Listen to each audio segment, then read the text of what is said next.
បាទសួស្តីទាំងអស់គ្នាបាទសូមស្វាគមន៍មកកាន់ការប្រឡង AMO ឆ្នាំ2025បាទវីដេអូនេះគឺធ្វើឡើងដើម្បីណែនាំដល់អ្នកនរអំពីរបៀបនៃការ shade ឲ្យបានត្រឹមត្រូវទៅលើกระดาษប្រឡងរបស់អ្នកទាំងអស់គ្នា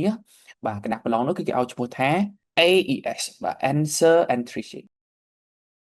នៅពេលប្រឡងគឺអ្នកទាំងអស់គ្នានឹងទទួលបានជាមួយនឹងបាទ contest pass បាទនេះគឺជា contest pass នៅខាងឆ្វេងដៃនេះគឺជា contest pass ណាទាំងអស់គ្នាអញ្ចឹងនៅលើ contest pass នេះគឺពួកយើងធ្វើការ check មើលជាមួយនឹងព័ត៌មានរបស់ពួកយើងបាទថាតើព័ត៌មានរបស់ពួកយើងហ្នឹងគឺត្រឹមត្រូវឬអត់ហើយបើសិនជាខុសឥឡូវឧទាហរណ៍ថាព័ត៌មានរបស់ពួកយើងខុសអូខេខុសឧទាហរណ៍ឈ្មោះរបស់ពួកយើងខុសអញ្ចឹងណាបាទឧទាហរណ៍ឈ្មោះនេះខុសអញ្ចឹងពួកយើងធ្វើការបាទយកខ្មៅដៃ 2B របស់ពួកយើងឆូតជាមួយនឹងឈ្មោះហ្នឹងហើយយើងទៅសេឈ្មោះរបស់ពួកយើងដែលត្រឹមត្រូវបាទឬមួយក៏កម្រិតថ្នាក់របស់ពួកយើងខុសអីបាទពួកយើងអាចបាទធ្វើការកែតម្រូវនៅខាងលើกระดาษ contest pass ហ្នឹងក្រុមការងារគាត់នឹងប្រមូល contest pass ហ្នឹងមកវិញរួចហើយធ្វើការកែតម្រូវនៅក្នុង system បាទត្រឹមត្រូវជាមួយនឹងព័ត៌មានរបស់អ្នកនរគ្នាដើម្បីជៀសវាងជាមួយនឹងពេលដែលពួកយើងចេញលទ្ធផលមកហើយវិញ្ញាបនបត្រមកវាខុសជាមួយនឹងឈ្មោះរបស់ពួកយើងអញ្ចឹងធ្វើឲ្យវិញ្ញាបនបត្ររបស់ពួកយើងប្រើប្រាស់អត់ត្រូវបាទកន្លែងនេះគឺ error ទេតាមពិតគឺ AMO ឆ្នាំ2025ទេបាទ2025ទេអញ្ចឹង contest pass របស់អ្នកទាំងអស់គ្នានេះគឺគ្រាន់តែជា contest pass ដែលគ្រូបង្កើតឡើងដើម្បីបាទធ្វើការណែនាំអ្នកទាំងអស់គ្នានោះទេបាទអញ្ចឹង contest pass ត្រឹមត្រូវរបស់ពួកយើងគឺពួកយើងនឹងទទួលបាននៅថ្ងៃប្រឡងហើយយើងអត់ចាំបាច់ត្រូវ print វាចេញមកទេគឺក្រុមការងារគឺគាត់ print ហើយគាត់រៀបចំបាទសម្រាប់អ្នកទាំងអស់គ្នានេះអ្នកនៅក្រសួងដែនដីអញ្ចឹងពួកយើងគ្រាន់តែមើលទៅលើ laptop របស់ពួកយើងណាបាទហើយយើងដើរចូលទៅកាន់តុកទៅគឺនឹងមាន contest pass AES ខ្មៅដៃជាប់លុបអីគឺមាននៅខាងលើនោះហើយស្រាប់ហើយបញ្ជាក់ផងដែរការប្រឡង AMO នេះគឺអត់អនុញ្ញាតឲ្យប្រើប្រាស់ជាមួយនឹងម៉ាស៊ីនគិតលេខទេបាទអញ្ចឹងសូមកុំយកម៉ាស៊ីនគិតលេខមកទីតាំងប្រឡងបាទគ្រប់កម្រិតថ្នាក់ទាំងអស់បាទអញ្ចឹងcontest pass មានតែប៉ុណ្្នេះបាទចូលមកដល់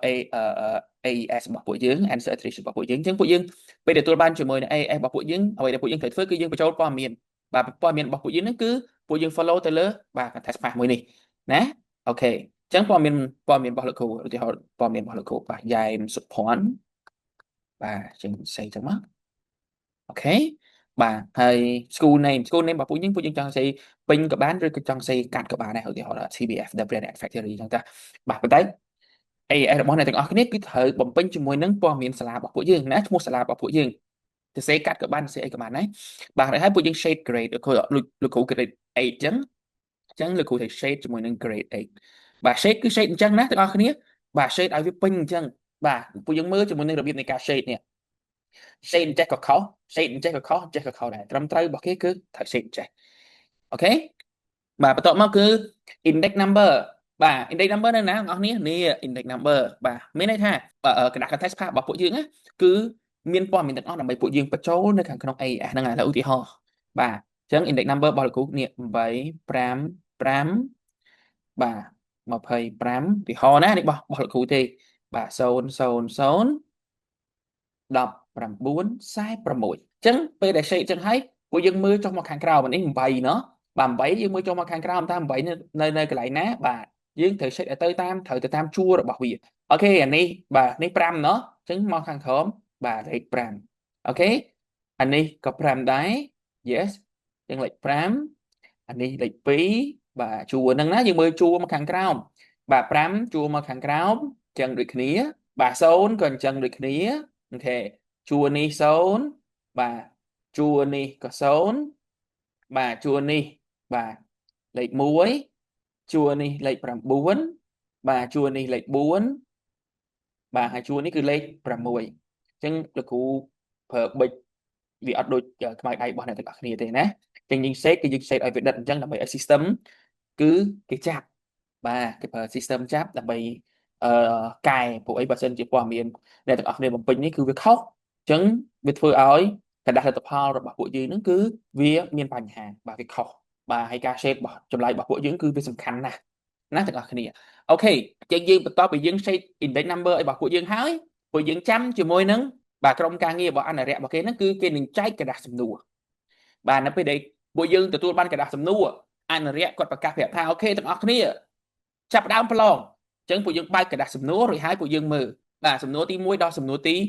15បាទសម្រាប់ការប្រឡង AMO នេះគឺជាសំណួរជ្រើសរើសបាទទាំងអស់មាន25សំណួរទាំងអស់គ្នា1ដល់15គឺជាសំណួរជ្រើសរើស16ដល់25គឺជាសំណួរគណនាបាទអញ្ចឹងពួកយើងចូលទៅពួកយើងធ្វើការដោះ បាទដោះចម្លើយទី1ចម្លើយទី1ឧទាហរណ៍យើងដោះឃើញ C អញ្ចឹងយើង shade នៅកន្លែង C អូខេចម្លើយទី2យើងដោះឃើញ A អញ្ចឹងយើង shade នៅកន្លែង A បាទអញ្ចឹងសំណួរជ្រើសរើសទី3យើងដោះឃើញ B អញ្ចឹងយើង shade នៅកន្លែង B ចេះបាទតែអាហ្នឹងយើងដោះបាននៅពេលណាតើតែយើងបានក្រដាសសំណួរពីខាងអនុរិយសិនអូខេបានក្រដាសសំណួរប៉ុន្តែសូមចងចាំបងប្អូនទាំងអស់គ្នាយើងបានក្រដាសសំណួរយើងត្រូវធ្វើប្រមាណវិធីនៅលើក្រដាសសំណួរបាទធ្វើប្រមាណវិធីនៅលើក្រដាសសំណួរកុំធ្វើប្រមាណវិធីនៅលើក្រដាស AES នេះណាបាទកុំធ្វើប្រមាណវិធីនៅនេះក្រដាសនេះគឺសម្រាប់តែចម្លើយនេះទេយើងបានចម្លើយយើងយកមកបញ្ចូលទៅក្នុងកន្លែងនេះបាទអូខេអញ្ចឹងអានេះគឺជាសំណួរជ្រើសរើសបាទសំណួរជ្រើសរើសណាដល់ពេលដល់អ្នកទាំងអស់គ្នាដោះបាទ15សំណួរហើយយើងចូលដល់សំណួរកណនីសំណួរទី16ដល់សំណួរទី25អញ្ចឹងសំណួរកណនីឥឡូវឧទាហរណ៍ថាសំណួរទី16ចម្លើយរបស់យើងឃើញ25បាទអញ្ចឹងអ្នកទាំងអស់គ្នាត្រូវដឹងអំពីរបៀបនៃការអានបាទអញ្ចឹងលេខ5នៅណាខ្ទង់រាយមែនទេអញ្ចឹងបាទអាកន្លោនេះគឺដូចគ្នាចងចាំចម្លើយគឺត្រូវតែជាលេខ4ខ្ទង់ហើយ whole number នោះមានថាគឺជាលេខគត់អត់មានពភាគអត់មានទស្សភាគអត់មានអីទេបើពួកយើងរកទៅឃើញពភាគរកទៅឃើញទស្សភាគមានន័យថាការកណនារបស់ពួកយើងខុសបាទអញ្ចឹងសូមប្រយ័ត្នប្រយែងអូខេអញ្ចឹងខ្ទង់នេះគឺខ្ទង់រាយបាទខ្ទង់រាយបើចម្លើយរបស់យើងឃើញ25គឺយើងត្រូវសរសេរលេខ5នៅកន្លែងខ្ទង់រាយលេខ2នៅកន្លែងខ្ទង់10ហើយនឹងលេខ0នៅខ្ទង់100ខ្ទង់ពាន់ក៏ត្រូវលេខ0ដែរអញ្ចឹងគឺត្រូវតែ4ខ្ទង់មិនចេះទាំងអស់គ្នាព្រោះហើយពួកយើងធ្វើការមើលចុះមកក្រោម5បាទជួរនេះណាអូខេបាទជួរនេះបាទលេខ5គឺនៅជួរនេះបាទនៅជួរនេះបាទនៅជួរនេះអញ្ចឹងលេខ5នៅកន្លែងណាលេខ5នៅកន្លែងនេះយើង shade លេខ5លេខ2បាទលេខ2យើងត្រូវមើលចុះមកក្រោមបាទលេខ2អូខេ shade លេខ2នេះ0ណោះយើង shade លេខ0អានេះក៏ទាំង shade លេខ0ដូចគ្នាអូខេឥឡូវឧទាហរណ៍បើចម្លើយរបស់យើងឃើញ3568ឧទាហរណ៍អញ្ចឹងសួរថាលេខ8ត្រូវនៅកន្លែងណាលេខ8នៅខ្ទង់រាយលេខ6នៅខ្ទង់10លេខ5នៅខ្ទង់100និងលេខ3នៅខ្ទង់ពាន់អញ្ចឹងយើងមើលចុះមកខាងក្រោមមកបាទតាមជួររបស់វាហ្នឹងគឺលេខ8នៅនេះបាទលេខ6នៅទីនេះអូខេលេខ5នៅទីនេះនិងលេខ3នៅទីនេះអូខេបាទអញ្ចឹងនេះគឺជារបៀបនៃការ shade បើសិនជាពួកយើងអត់យល់យើងអាចសាកសួរជាមួយនឹងអនុរិយបានអំពីរបៀបនៃការ shade ទាំងអស់នេះប៉ុន្តែសូមកុំសួរអនុរិយអំពីរបៀបនៃការដោះណាអនុរិយនឹងមិនឆ្លើយប្រាប់អ្នកទាំងអស់គ្នានោះទេអូខេអញ្ចឹងវាមាន2 page ទាំងអស់គ្នាដោយសារតែការប្រឡងនេះវាមាន25សំណួរអញ្ចឹងនេះគឺជា page ទី2អូខេអញ្ចឹង page ទី2ពួកយើងឃើញអានេះ name participant គឺយើងទៅសេឈ្មោះរបស់ពួកយើងភាសាទៀតមកបាទអូខេរួចហើយយើងធ្វើការបាទកណនីឲ្យបំពេញចម្លើយដូចធម្មតាមានចម្ងល់បន្ថែមអ្នកទាំងអស់គ្នាអាចតាក់ទងមកកាន់ក្រុមការងារឬមួយក៏